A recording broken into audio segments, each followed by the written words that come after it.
Clara sat cross-legged on her bed, pencil moving quickly across the sketchpad in front of her. Her room, a mixture of soft sunlight and scattered art supplies, was her sanctuary. Since her mother had passed away 2 years ago, these quiet moments had become more than a hobby. They were a way to hold herself together. She drew faces, landscapes, and bits of imagination, letting the lines of her pencil reflect emotion she didn't always express in words. The house was quiet except for the faint hum of the radiator and the occasional sound of a car passing outside. She was so absorbed in her sketching that the soft knock on her door startled her. At first, she froze, pencil midair. It was unusual for anyone to enter her room unannounced. "Clara, can I come in?" The voice was hesitant, unfamiliar in its tone. Clara recognized it immediately.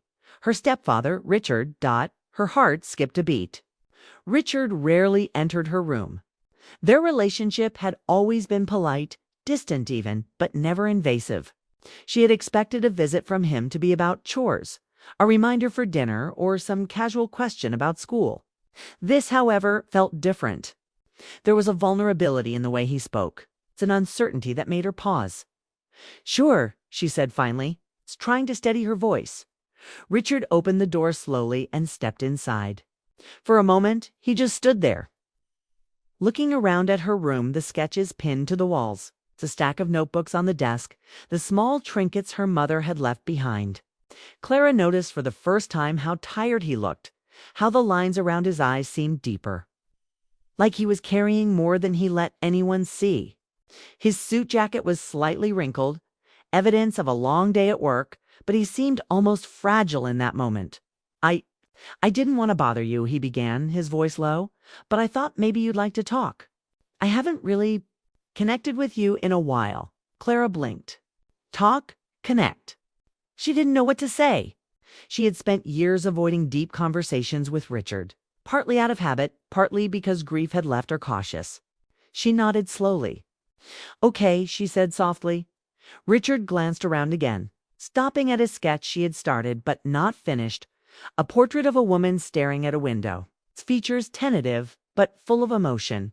"Your sketches. They're really beautiful," he said quietly. Clara felt her cheeks warm. Compliments from Richard were rare, almost non-existent. She wasn't sure whether to be flattered or wary. She gave a small nod, unsure of what else to say. He took a step closer, but didn't touch anything. His eyes stayed on the artwork. I know I've been distant," he said after a pause. "I guess I didn't realize how much I've missed. Just being around you.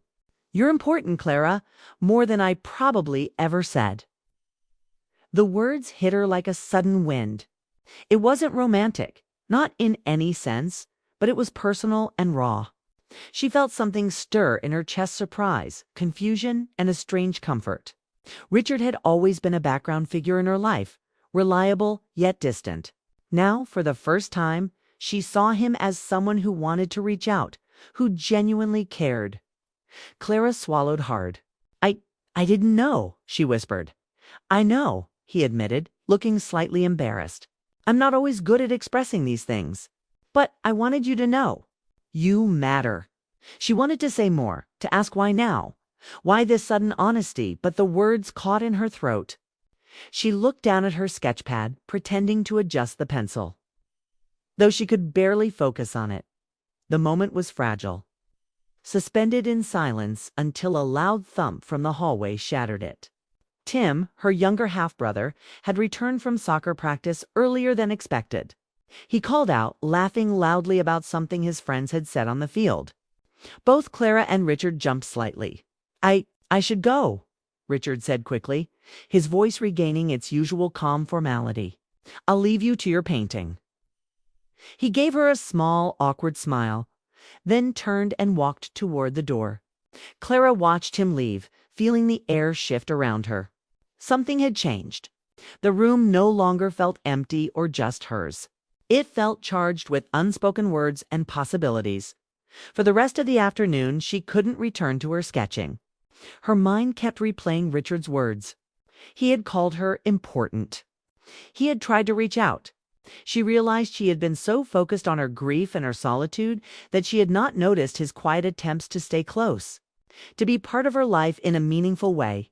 That evening, Clara stayed up later than usual. She kept thinking about that moment, the vulnerability, the honesty, and the unexpected warmth it brought. She remembered small things from the past. Richard reading bedtime stories when she was younger, helping with school projects, his quiet presence at family gatherings. She had dismissed these as ordinary duties, but now she saw them differently. They were gestures of care, a form of love that had gone unnoticed. The next morning, Clara found Richard in the kitchen, quietly reading the newspaper. For the first time, he smiled at her without being prompted.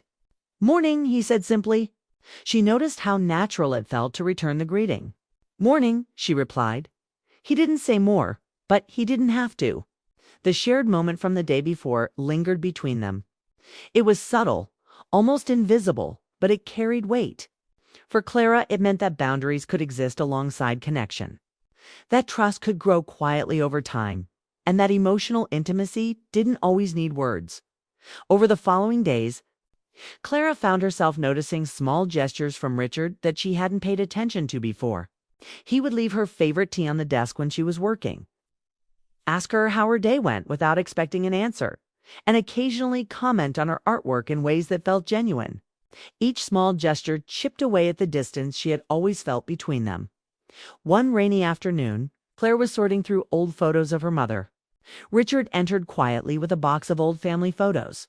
"I found these while cleaning the attic," he said softly. Clara took the box, feeling the weight of memories it contained. There were pictures of her mother smiling brightly, Clara as a toddler with Richard in the background, candid shots of family vacations. She felt a swell of emotion, nostalgia, grief, and an unexpected warmth toward Richard, who had kept these moments safe all these years. "I didn't know you kept these," Clara said softly. I couldn't let go of her completely," Richard admitted. "But I also didn't want to lose you. You're part of what I hold dear." Clara's chest tightened. She realized in that moment that Richard's presence had always been more than a duty. It had been care, patience, and subtle love extending from his relationship with her mother to her own life. The shock she had felt when he first entered her room began to make sense. It wasn't inappropriate, it was awakening. It's a moment of recognition that their bond was real and meaningful. That night, Clara lay awake, thinking about all that had happened. The knock, the words, the shared silence had all shifted something inside her. She understood for the first time that emotional connections were nuanced, layered, and often quiet. It was possible to feel deeply for someone without crossing boundaries or doing anything wrong. And so, the day ended with Clara feeling a mixture of reflection, gratitude, and cautious curiosity. Something had begun, something subtle, yet powerful. The unexpected knock had opened a door not just physically, but emotionally, and she sensed that her relationship with her stepfather was about to evolve in ways she hadn't anticipated. The days after that first unexpected visit were different. Clara noticed a subtle shift in her home, as if the air had changed its rhythm. Richard moved through the house with a gentleness she hadn't observed before. He still carried the quiet authority of a stepfather, but there was now an underlying attentiveness, a soft warmth that was hard to ignore. Clara found herself noticing little things. How he poured her tea just right. How he asked about her sketches in a way that wasn't obligatory. How he lingered just a moment longer than necessary when passing by her room. It was strange, and it made her uneasy at first. She had spent years treating him as a background figure in her life, a man who was more a guardian than a companion. But now every gesture felt deliberate and caring, and that realization unsettled her in ways she hadn't expected. Clara wasn't sure whether to feel gratitude, curiosity, or something else entirely. She didn't have the words for it. I think perhaps that was why the tension hung in the air like an unspoken question waiting to be answered. One afternoon, Clara was sitting at the dining table, sketchpad open, pencils scattered around her. Richard appeared quietly, holding a small envelope. "I found this while organizing the study," he said. His voice was casual, but there was a hint of nervousness. He placed the envelope in front of her. Clara looked down and saw photographs of her mother from years ago, pictures she had never seen. Moments frozen in time. Her mother laughing at a picnic, brushing her hair back as sunlight fell across her face, reading a story to Clara when she was a child. Clara's chest tightened. She looked up at Richard, unsure of what to say. His eyes held something she didn't expect. A vulnerability, a longing, and an openness that was rare for him. I, I kept these because I thought you might want them someday, he said softly. I wanted to remember her, and I wanted you to have them too. Clara's fingers trembled slightly as she touched the photographs. She could feel the weight of years, of memories preserved, and of love that had endured silently. Thank you, she whispered. The word felt insufficient, but it was all she could manage. Richard nodded, looking down at the table. I don't always know how to be there for you, he admitted. I've made mistakes and I've kept too much distance.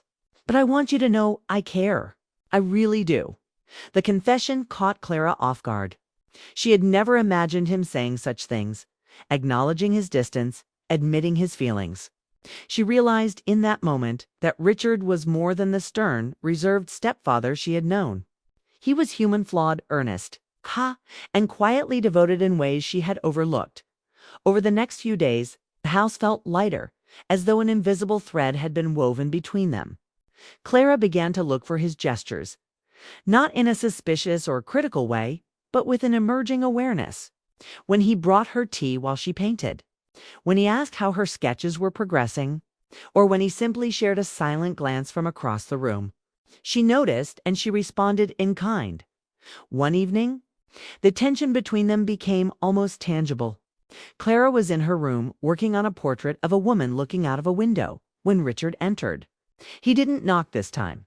He simply stepped inside, quietly observing her work. Clara felt her pulse quicken, not with fear, but with the awareness that he was watching, that he cared, that he was present. You're improving, he said softly, almost in a whisper. You're shading.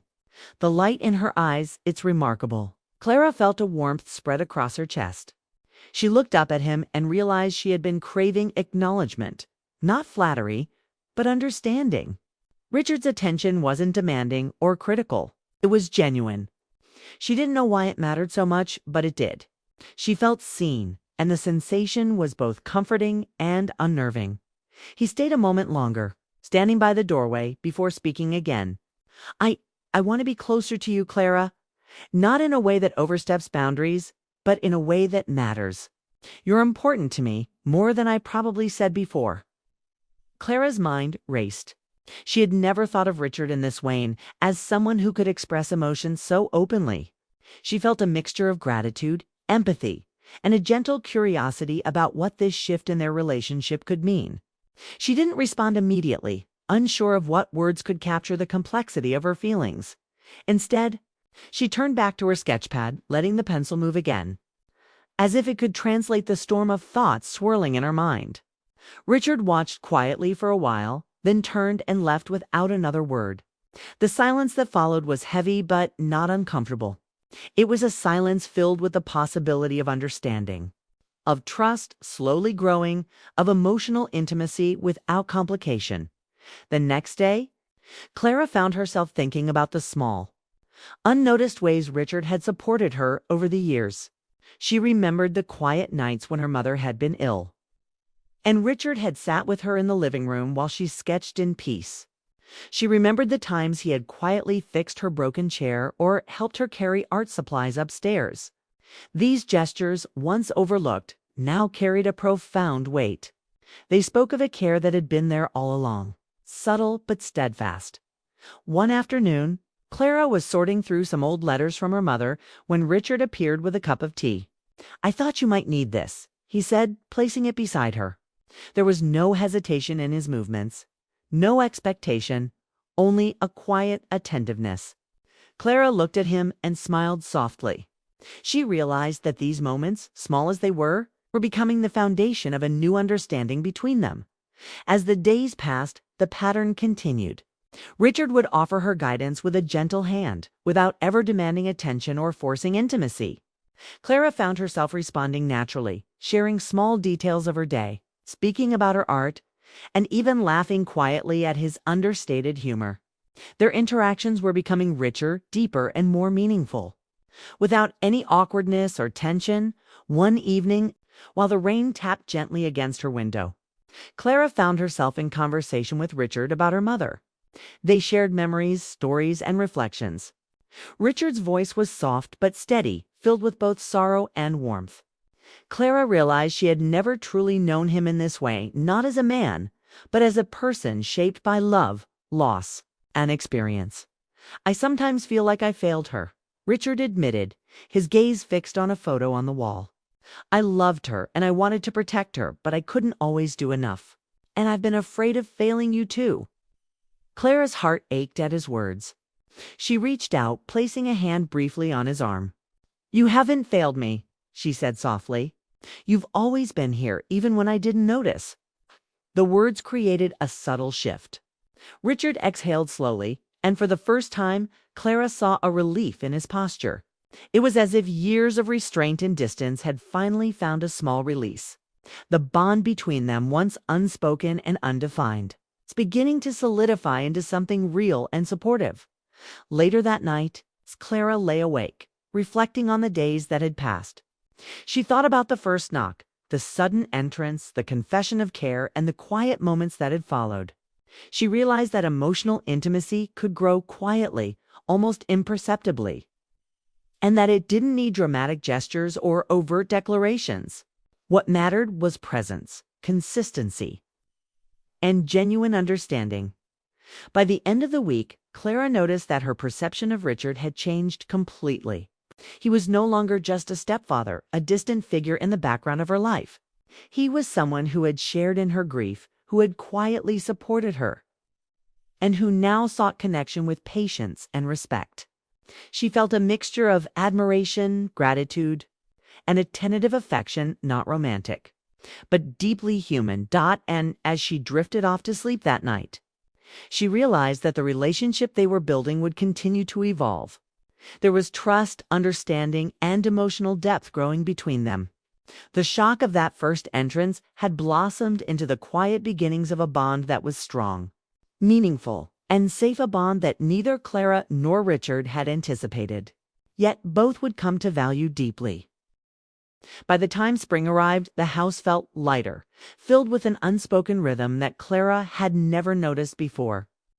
The tension that had once existed between her and Richard had softened into something gentle but profound. It wasn't just about being in the same room or sharing meals. It was about a shared understanding, a quiet bond that neither of them had expected, but both had come to rely on. Clara found herself noticing details she hadn't before. The way Richard would leave the window slightly open for her when it was hot, how he adjusted the lighting in her room so her sketches looked their best, how he would pause to ask if she needed anything without pressuring her to respond.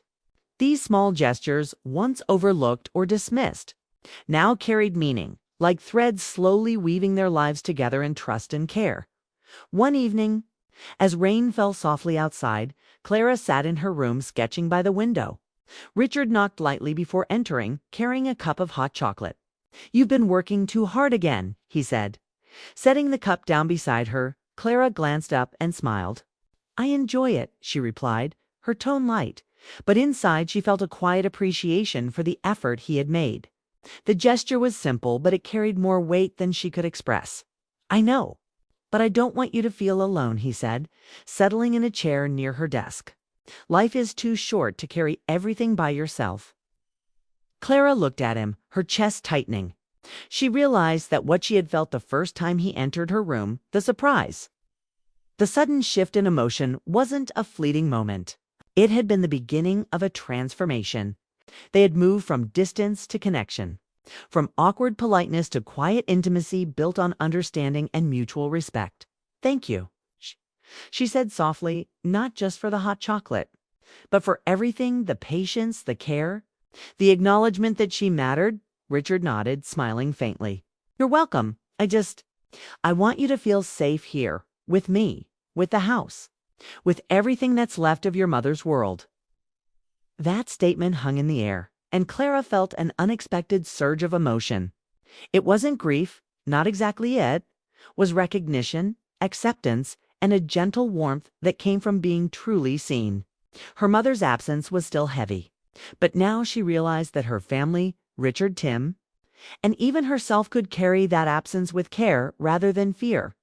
The following days were filled with quiet routines, but each day brought small discoveries. Clara shared her sketches with Richard, explaining the thoughts behind each one. He listened without judgment, offering comments that were supportive and thoughtful. He didn't intrude, didn't demand attention, but his presence was steady, like a comforting anchor. Clara began to feel a sense of belonging she hadn't experienced in years. One afternoon, while sorting through old photographs in the living room, Clara came across a picture of her mother and Richard on their wedding day. The memory struck her not with pain, but with clarity. She realized that Richard's love for her mother had always been sincere, and in some way it extended to her.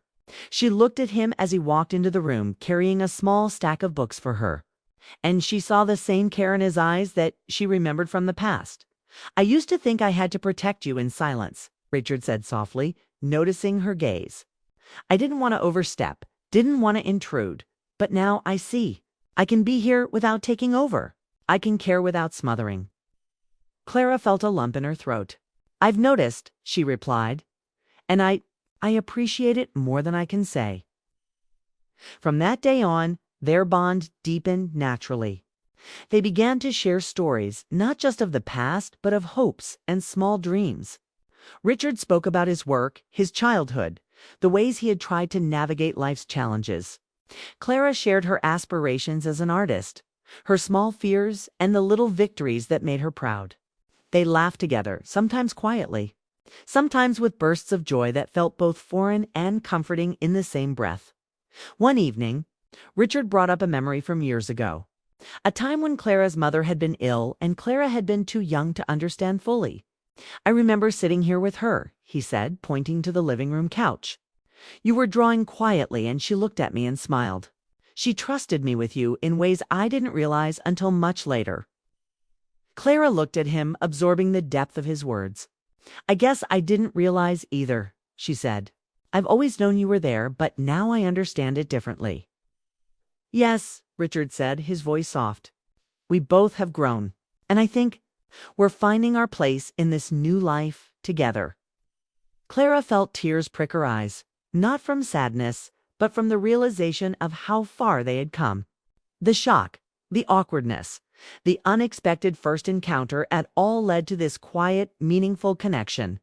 She felt a sense of gratitude that was almost overwhelming. The following weeks brought more shared moments that were small, yet significant. Clara and Richard cooked together, worked on household projects, and spent evenings sharing music and old stories.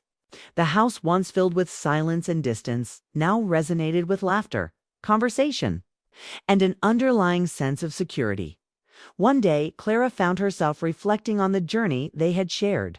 She remembered the first knock, the soft voice at the door, the hesitant words that had opened a new path. She realized that the relationship had evolved naturally, without force, without discomfort, and without overstepping boundaries. It was built on mutual respect, understanding, and the acknowledgement of shared grief and love. Richard, too, had changed. The quiet man who had once avoided deep conversations had become a steady presence. Someone who could express care without embarrassment and who could listen without judgment. He had allowed himself to connect in ways that were meaningful, without rushing or demanding, and that had made all the difference. One evening, Clara and Richard sat together on the porch watching the sunset. The colors of the sky reflected in their eyes, and for a moment neither spoke. Words weren't needed.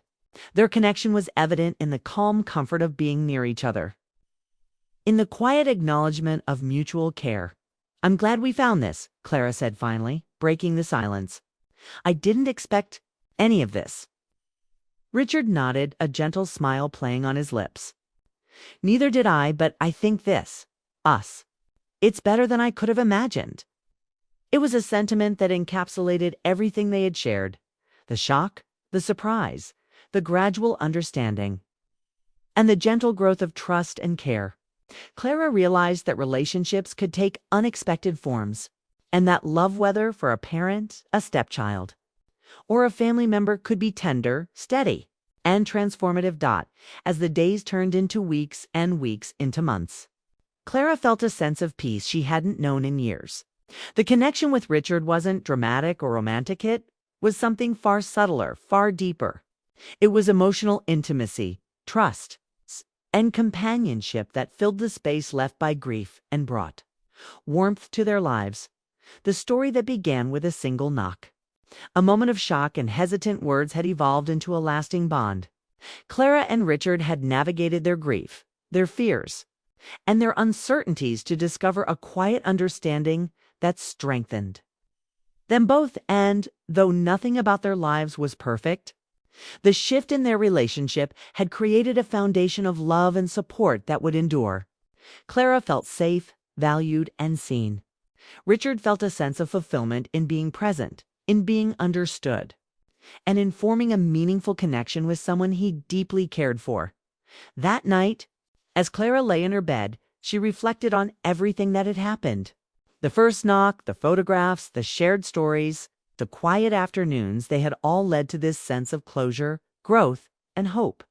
She realized that true bonds often grew in silence, through shared understanding and gentle care, and that the unexpected could sometimes lead to the most meaningful transformations. And with that realization, Clara drifted into sleep, comforted by the knowledge that their relationship, built on trust, empathy, and emotional intimacy, would continue to grow strong, safe, and enduring.